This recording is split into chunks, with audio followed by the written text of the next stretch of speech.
Hi friends, welcome back to my YouTube channel Manasa vlogs for ever. ఏంటి ఈ మధ్య అంతా వీడియోస్ పోస్ట్ చేయలేదు అనుకుంటున్నారా? కొంచెం బిజీ అండ్ కంటెంట్ ఏం క్రియేట్ చేయాలో అర్థం కాలేదు.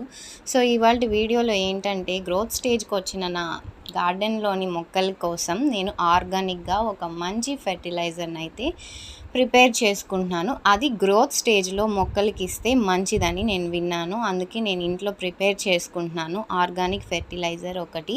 అంటే మీకు చెప్పాలంటే అదేంటంటే కిచెన్ వేస్ట్తోనే కిచెన్లోకి కూరగాయలు అనమాట. నేనైతే ఎప్పుడెప్పుడు రెడ్ బెండకాయలు కాస్తుందా, ఎర్ర బెండకాయలను చూద్దామా అని అయితే నేనున్నాను. ఇలా ఇంట్లో వేస్ట్గా పడున్న పెయింట్ డబ్బాలు అయితే ఉంటాయి కదా, దాంట్లోనే నేను లిక్విడ్ అనేది అయితే ప్రిపేర్ చేసుకుంటున్నాను. చూడండి, మొత్తం కిచెన్ వేస్ట్. ఈ లిక్విడ్ని నేను ఎలా ప్రిపేర్ చేసుకుంటున్నానో నేను మళ్ళీ ఇంకో వీడియో అయితే పోస్ట్ చేస్తాను. దాంట్లో చెప్తాను డీటెయిల్స్ అనేది, ఇందులో అయితే ఇప్పుడే చెప్పను. సో ఈ వీడియో నచ్చితే ఖచ్చితంగా లైక్ చేయండి.